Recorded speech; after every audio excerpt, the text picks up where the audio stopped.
नमस्कार साथियों, बहुत बहुत स्वागत है आपका सुधा हिंदी क्लासेस में।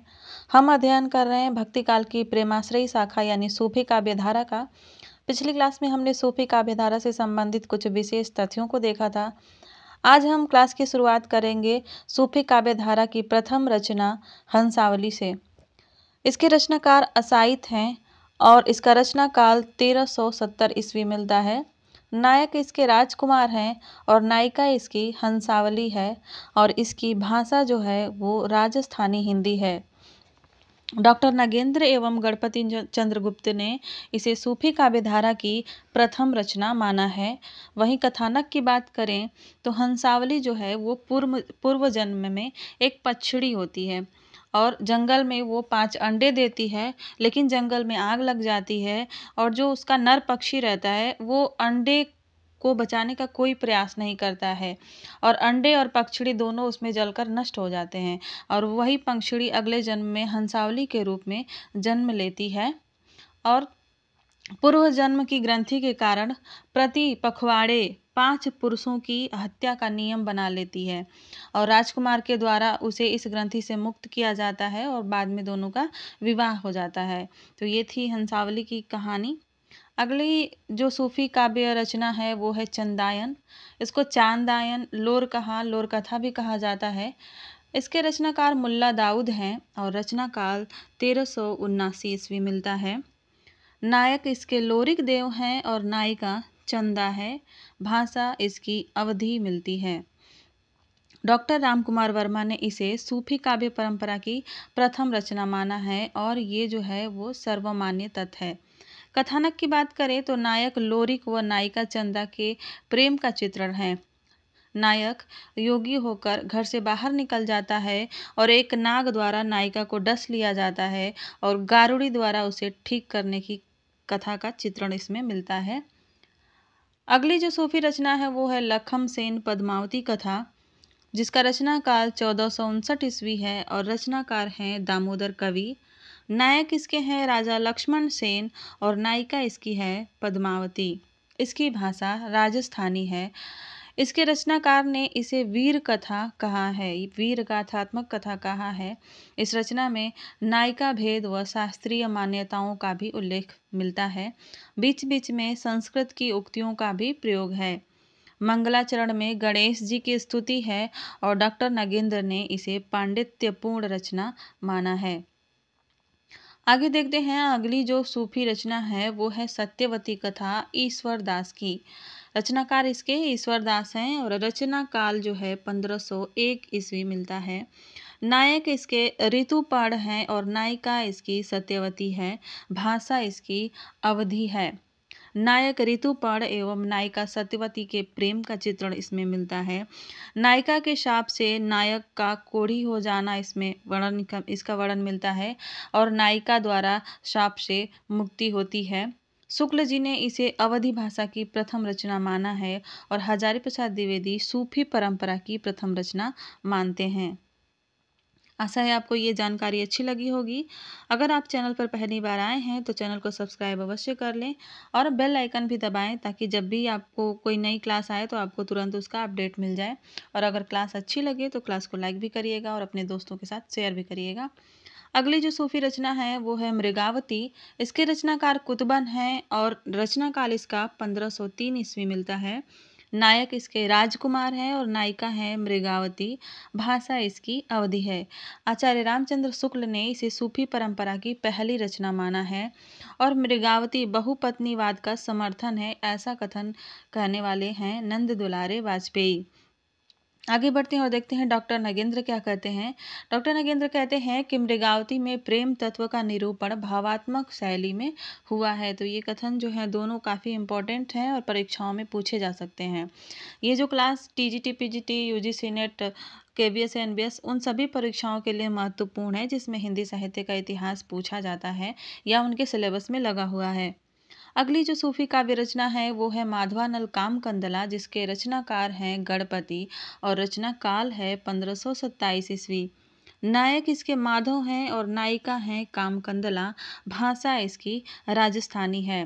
नायक माधव और नायिका कामकंदला की नृत्य विद्या के प्रति आकृष्ट होकर उससे प्रेम करने लगता है तथा विभिन्न कठिनाइयों का सामना कर उससे विवाह करता है। इस रचना में केवल दोहा छंद का प्रयोग हुआ है। इसका महत्वपूर्ण तथ्य यही है कि इस रचना में केवल दोहा छंद का प्रयोग हुआ है। इसमें कामदेव की स्तुति तथा धार्मिक उपदेश भी दिए गए हैं। आगे बढ़ते हैं और अगली जो सूफी रचना है वो है मधुमालती मंझन मिश्र की। मंझन कवि की मधुमालती, रचनाकार है मंझन और रचना काल है 1545 ईस्वी। नायक इसके मनोहर हैं और नायिका इसकी मधुमालती हैं। भाषा इसकी अवधि मिलती है। कथानक क्या है? मनोहर द्वारा मधुमालती से प्रेम करना, यानी मनोहर जो है वो मधुमालती से प्रेम करता है और महासुंदरी प्रेमा के प्रणय प्रस्ताव को अस्वीकार कर देता है। माँ के शाप से नायिका का पक्षी बन जाना, यानी उसकी माँ को ये पसंद नहीं होता है कि वह किसी और से प्रेम कर रही है, तो उसकी माँ उसे शाप दे देती है जिस कारण नायिका पक्षी बन जाती है। और इसमें मनोहर व मालती के मुख्य कथा के साथ साथ ताराचंद व प्रेमा की कथा भी चलती है। तो ये तथ्य नोट करने वाला है। प्रश्न ऐसे बनता है कि किस सूफी प्रेमाख्यानक में मुख्य कथा के साथ साथ एक और कथा प्रेम कथा चलती है? तो वो है ताराचंद व प्रेमा की कथा। किस रचना में है? तो वो है मधुमालती। परियां मनोहर को मधुमालती की चित्रसारी में पहुंचाती हैं, वहीं से इनका प्रेम शुरू हो जाता है। कथन की बात करें तो डॉक्टर नगेंद्र इसके बारे में कहते हैं कि मधुमालती में प्रथम दर्शनजन्य प्रेम के साथ साथ पूर्व जन्म के संस्कारों की महत्ता भी दिखाई देती है।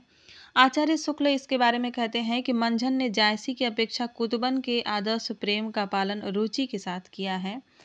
मधुमालती में नायक को एक पत्नीवाद दिखाया गया है, यानी नायक जो है एक ही प्रेमिका से प्रेम करता है।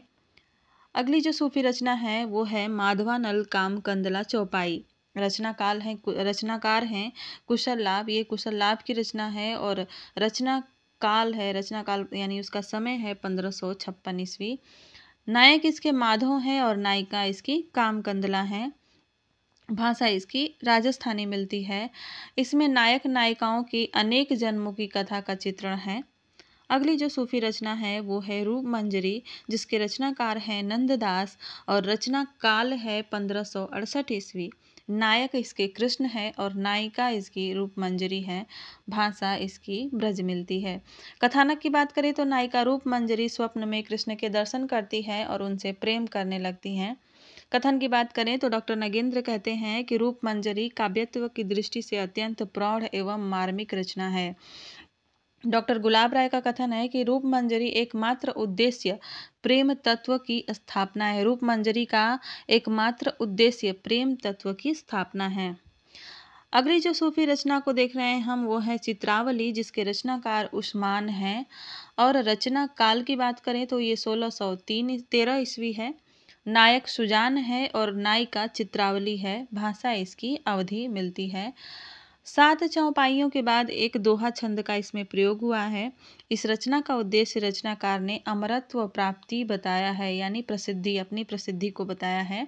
उस्मान ने अपनी इस रचना को अन्य रचनाओं से श्रेष्ठ बताते हुए रचनाकारों को चुनौती दी है। क्या कहा है कि जाकी बुद्धि होई अधिकाई, आन कथा एक कहे बनाई, कि जिसकी बुद्धि बहुत ज़्यादा हो, मेरी तरह हो, तो आ करके वो इसी के जैसी एक कथा बनाए। अगली जो सूफी रचना है वो है रस रतन। रचनाकार इसके फुहकर हैं और रचना काल 1618 ईस्वी है। नायक इसका सोम है और नायिका रंभा। भाषा इसकी अवधि मिलती है। इसमें विरह की सभी 10 दशाओं का मार्मिक चित्रण हुआ है। विरह की 10 दशाएं होती हैं, तो इन सभी का इसमें मार्मिक चित्रण हुआ है। अगली जो सूफी रचना है वो है इंद्रावती। इंद्रावती के रचनाकार हैं नूर मोहम्मद और इसका रचना काल है 1744 ईस्वी। शुक्ल जी ने इसे सूफी परंपरा की अंतिम रचना माना है। अगली जो सूफी काव्यधारा की रचना है वो है अनुराग बांसुरी। रचनाकार इसके भी नूर मोहम्मद हैं और रचना काल 1764 ईस्वी है। भाषा इसकी अवधि मिलती है और इसमें चौपाइयों के बाद दोहा छंद के स्थान पर बरवे छंद का प्रयोग हुआ है। अगले एक कवि हैं नियामत खां जान कवि।